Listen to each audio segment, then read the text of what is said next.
Hi, and welcome once again to Ivy English. I'm Karen. And I'm Chris Gorski. Today is April 21st, and we're on page 54 in your magazines. Today we have an article about robotaxis. So a robotaxi, I mentioned before the show, I'm not in love with the name of this. There's no sauce, so to speak. There's no zhuzh to it. There's no energy to it. But it is very descriptive. What's a robotaxi? It's a taxi that drives itself. There are probably two reasons I can think of why you are not crazy about this word. Tell me. Okay, my first one is it sounds like either science fiction or a kid's cartoon. You know, like Transformers? Yeah. That's one thing it makes me think of. My son loved them when he was a kid, and that's fine for kids. Robotaxi, it's either a kid's cartoon for little boys or it's a horror movie. You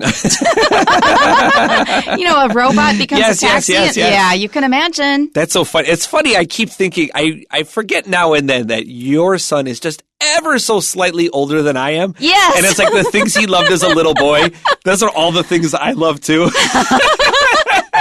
Transformers was like, it was so popular among boys. He loved them, and he bought those toys, and he would transform them to robots and back again to vehicles. He just loved them. Transformers, I need to tell you the truth. Of all the cartoons from the 80s, that one has aged probably the worst. It is so clumsy for some reason, but as a kid, you were like, it's a car, and now he's a guy, and he's got a gun. It was the best. So. And who was the super guy? It wasn't Superman. Oh, was it He-Man or something? I loved He-Man. Yeah, my son did too. Oh, man, we have so much to talk about. I need to hang out with your son. We'd be buddies.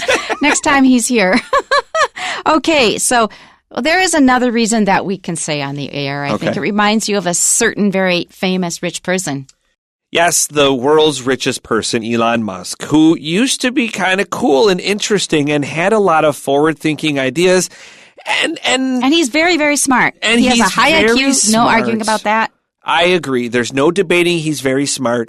I just don't think he's a great person, and he could be spending his time helping. And maybe, listen, we're two teachers, so of course we have a certain perspective. Like, hey, living your life, helping people grow and reach their potential is a great thing. But you know what? If you're a billionaire, you have to be kind of comfortable not helping people reach their maximum. You need to be concerned about earning as much money as possible, no matter what. And so probably his goals and my goals aren't necessarily aligned the same way. We have to keep in mind that many of the things that he has done and does do help people, like with Starlink and things. It helps connect people. Yep.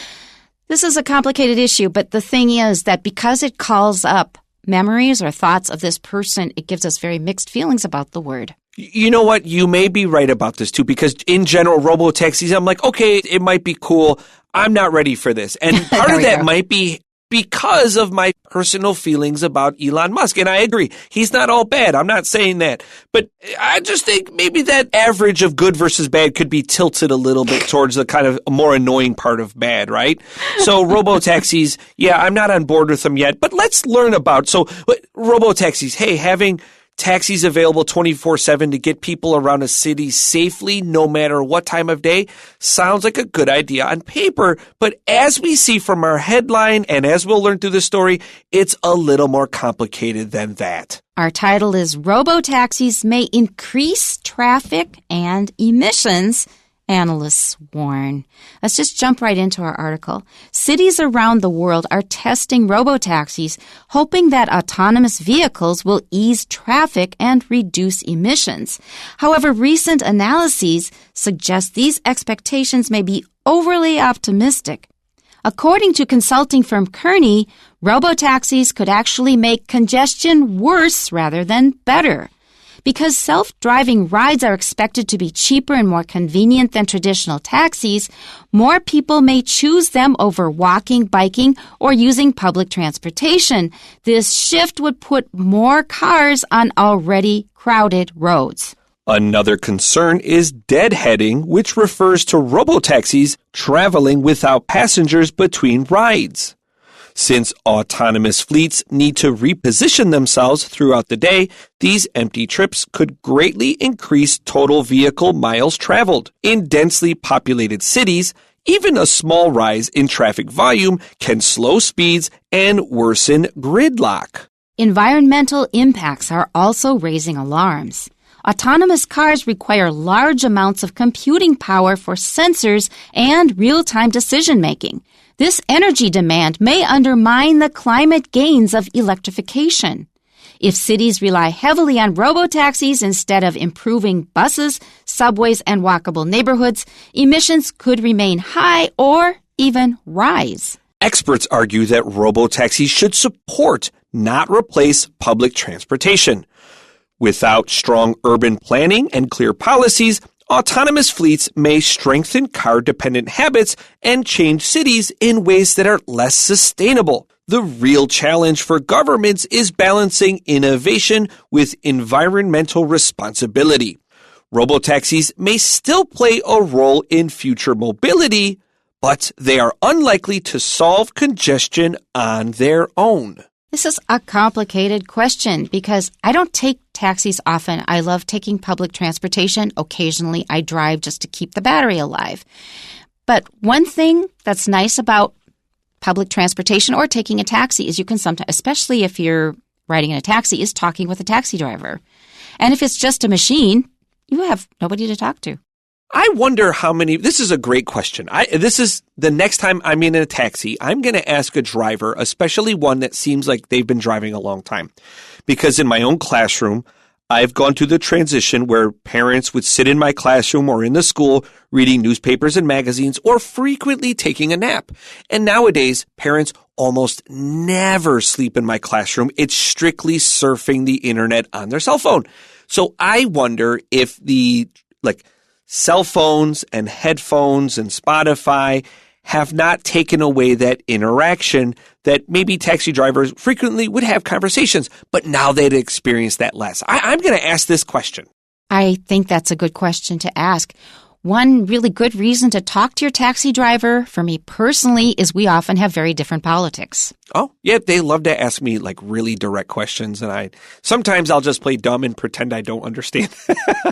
I tell them that I don't have any political views, but I will listen to his. Sure. Oh, that's interesting. That's a good answer, too. Yeah, they'll ask me really pointed questions, and I'm just like, you know what, man? I'm just some guy here riding around. Yeah, exactly. But aside from that, those are more controversial. Just hearing about their daily lives, the things that they run into every day, the kinds of things that they talk about with their riders, I think all of that is really interesting. We need, like you say, we're just spending so much time on our phones, we need more human connection. And that's one source of human connection. I'll say that in my experience, and I take taxis fairly frequently because I don't own a car. I really like public transportation, but now and then I need to get away from an area where there isn't an easy bus route or I don't want to wait a long time. I'm just going to spend the 100 NT to get to where I need to be quickly. And in most experiences, I've had a very good time with taxi drivers. I think everybody has their own famous horror story of a taxi driver. But I'll say on average, I've had very good experiences. I've also actually had some really wonderful experiences. I remember I went to a party one time and I bought pizzas for everybody. I had boxes of pizzas and the driver was like, I would love some of that pizza. And I just said, funny. You know what, man? I said, you got a paper plate? And he's like, I got a plate. And I said, well, you're going to have yourself some pizza tonight. That's so sweet. And I gave him pizza I want to say 6 months later. Guess who I jumped into a car with? The same driver. He's like, you're that guy that gave me pizza. And he was just the nicest, most charming person. And you know what? I could have told him, bro, get off my pizza. Leave me alone. Or instead, I just gave him some pizza because he seemed like a nice dude. And who cares if I have 2 fewer slices of pizza? Yeah. And then I got to see him later and he was nothing but kind. And I was happy that we both took that opportunity to be friendly to each other. To connect. And I think that gets right back to what you were talking about. Right. There is the other side that we have some not good taxi drivers. And especially if you're a female, you have to be really careful, especially if you're riding at night. All right. I got to share my nightmare story, too, because I shared the good time one, okay? So listen, I got into a taxi, pulls over, and I see he's got a lot of toys, and his car just looks kind of weird. Anyways, I get in, and I look in his cup holder, and he has a can of Taiwan beer, and there's a straw in it. Oh, no. And I ask him, this is when I first got to Taiwan. My Chinese is not really good. And so I ask him, I ask him in Chinese, is that beer? And I'm going to break our rule here in Chinese. He says, 怎么了? And I'm like, bro, you're drinking beer while you're Yeah, and then what? Stop the car, let me out of and he was like all irritated that I didn't want to drive in his car while this guy was drinking beer. Oh, so Lord. I got out and he was all irritated at me. And, well, better that he be irritated. Yeah, I agree. But you know what? In fairness, that was one time in 20 years I ran into a pure crazy person. So thank you, drivers, for getting me where I need to be safely and usually in a very good experience. Yeah, overall, I have two experiences like that, one of each kind that I could share. One is in the past, they would sometimes just smoke. They would chain smoke, and the gross. whole inside of the taxi smelled like smoke. Yeah. It was really, really uncomfortable, and it wasn't clean. So that was a yucky experience. A good experience is after I gave birth to my second child, a baby girl. The driver drove back so slowly and carefully to make sure we all got back safely. Taiwanese are really friendly in general, and so I think, of course, they would see that and like, oh, this is a careful moment. Let me take my time, and yeah. He was so good. Yeah. Okay, we better get back to our article. So, robo-taxis may increase traffic and emissions, analysts warn. Now, that's kind of something we were not expecting. Cities around the world are testing robo-taxis, hoping that autonomous vehicles will ease traffic and reduce emissions. Now, what are emissions? I have to give you the German word for emissions. Auspuff. It sounds like you made that up. That's the real word for it. Auspuff. That's my fantasy football league next year. Okay, so emissions are the gases out of the back of your car. That's like when a bus drives by, you might smell the diesel, that really heavy smell of a bus that's still using that old kind of burning wood oil, I suppose is the way you would say it in Chinese. And autonomous vehicles. This is a stone oil. Chayo is like burning wood oil, right? Ah, okay. That's correct, right? Your Chinese is better than mine for sure. I was thinking of just petroleum, which is stone oil, but you're right. Okay. Okay. So autonomous vehicles is a key phrase for today. Autonomous, auto mean self or automatic. And then the OUS, that's our adjective. You are self-driving cars.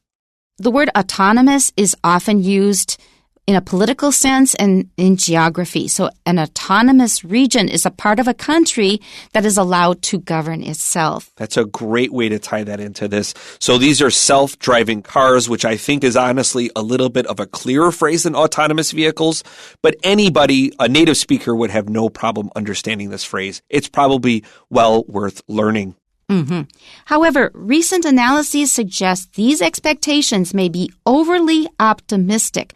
Learn this phrase because we can say it in many situations where people are trying to put a happy face on something, and you can say, I think you're being a bit too optimistic about this. I agree. That's a great phrase to use. It's also quite easy. The opposite of optimistic is pessimistic, P-E-S-S-I-M-I-S-T-I-C. And don't forget that this word analysis we saw in our Pistol Shrimp article earlier this month, and it was a Greek word that meant to break up or to loosen. And if you're able to break up something or loosen it, you're able to see how it works. And so analysis or to analyze something means you can understand it more deeply or better. Note that the singular has an S-I-S ending at the end, and we pronounce it analysis. If it's the plural, it's spelled S-E-S at the end, and we say analyses. Analysis, analyses. But note that many irregular plurals in English are now becoming regular. So we used to say bacterium, bacteria, but now bacteria has become singular as well. According to consulting firm Kearney, robotaxis could actually make congestion worse rather than better. Now, first, I will confess, I'm not sure if it's Kearney or Kearney or what exactly. Kearney seems the most natural to me, but I checked online and people had like 5 different pronunciations. We're going with Kearney. If you want to correct us, please let us know. There was quite a funny little moment. Karen was checking the pronunciation and she stumbled into a video that had literally a bunch of guys saying it all a different ways. I was like, this is not helpful at all. That tells us that there are a lot of words, especially names, proper nouns where people really are not sure how to pronounce them. And some of them have more than one pronunciation depending on what you're talking about. So we were talking earlier about K-O-C-H. Yep. So if you're talking about the Koch brothers, who are infamous in the U.S., it's pronounced Coke. If you're talking about the former mayor of New York, I think it was the mayor. That's correct. Not the governor. It was the mayor of New York. It's Edward Koch. So you have to check. Go to YouTube and see what you find. That used to mess me up regarding that, actually, because when it's irregular like that, I grew up in New York knowing Ed Koch, and now there are these Koch brothers, and everyone's saying it differently. Coke, and I'm like, that dude's Ed Koch. Spelled the same. So for these names, you really, checking on YouTube is a good way. You find an interview with the person, there will often be one, and how do they say their own name? Let's look at the phrase consulting firm. This is a group that is hired to study a problem and gives their expertise to help solve or what they think the problem is. And their results are quite interesting. Congestion or traffic is actually worse when you have robotaxis. And I'll say at first, I was like, really? And then I said, oh yeah, this does kind of make sense if you think about it a little carefully. Because self-driving rides are expected to be cheaper and more convenient than traditional taxis, more people may choose them over walking, biking, or using public transportation. So you think, oh, yeah, it's cheap, it's convenient. I'll just take a robotaxi instead of taking the MRT. I wouldn't do that. I'd take the MRT. So taxis, like, I don't have a car. I budget like I have a car. I plan my monthly expenses like I have a car and then never buy a car. So when the occasion comes up where I need to spend $200, $300, $500 on a taxi, it hurts in the moment, but I remind myself I'm actually saving a lot of money because I planned to pay for a car that I never bought. And in the end, you know, I take taxis not infrequently, but it does, you know, kind of pass that money around and removes those cars from the road. Now, if it's super cheap, people that might normally otherwise just take U-Bike or MRT are gonna jump in a car. Okay, our next sentence. This shift would put more cars on already crowded roads. So even though it's self-driving, it still is another car on the road, which means crowded road conditions. That's right. Think about the reason why Taipei City and increasingly everywhere else across Taiwan, you have MRT lines. The goal was to get cars off the road, and now we're introducing robo-taxis. Yeah, it's true. The MRT really did improve traffic conditions because I was here in the 70s. Another concern is deadheading, which refers to robo-taxis traveling without passengers between rides. Okay, so that means that you won't always have passengers. That means what are the cars going to be doing? They can't just sit there on the road. They have to move around, and so they are consuming more resources.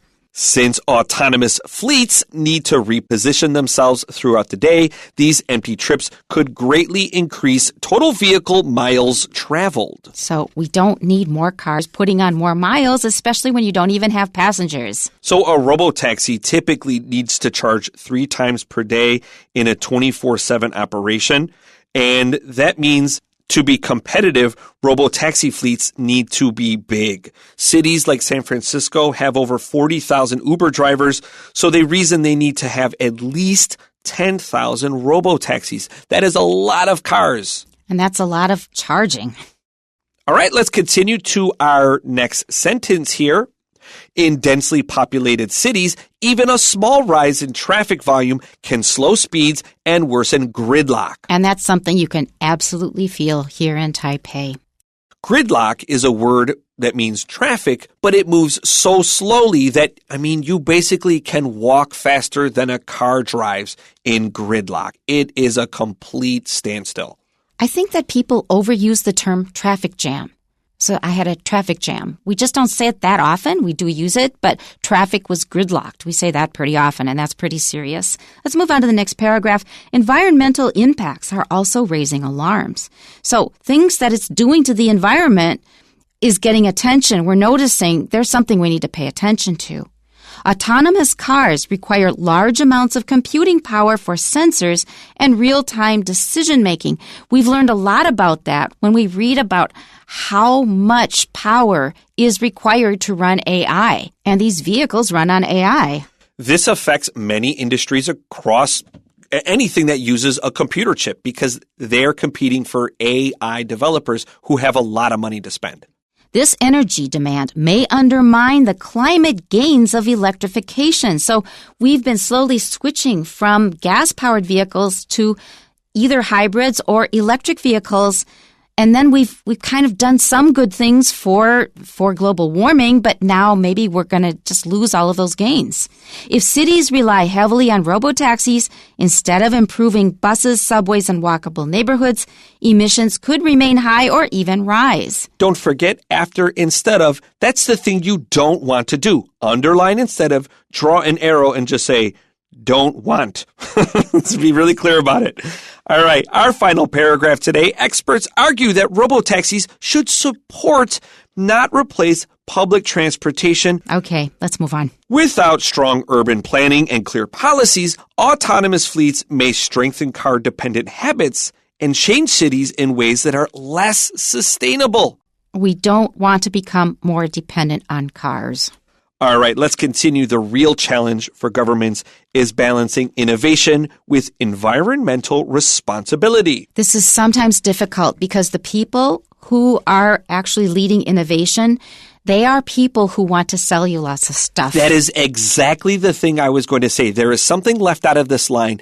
The profit motive. And that's a big one. That's right. There are people trying to sell these cars and have a lot of money to make. They're going to say, don't worry about this gridlock thing. Just buy my cars. And we have politicians who say, let's not open more bus lines or add subway systems or other public transportation methods. Robotaxis may still play a role in future mobility, but they are unlikely to solve congestion on their own. And may likely create some additional problems that we hadn't budgeted in from the beginning. Now, China already has trial runs for autonomous buses. Taipei is actively developing and testing autonomous buses, and potential commercial routes are planned for 2029. As of 2022, Taipei City has 336 EV buses with a target of full electrification by 2030. So one lesson from this reading is be very, very careful about what you read and then get enthused about. There may be a dark side of the story they are not telling you.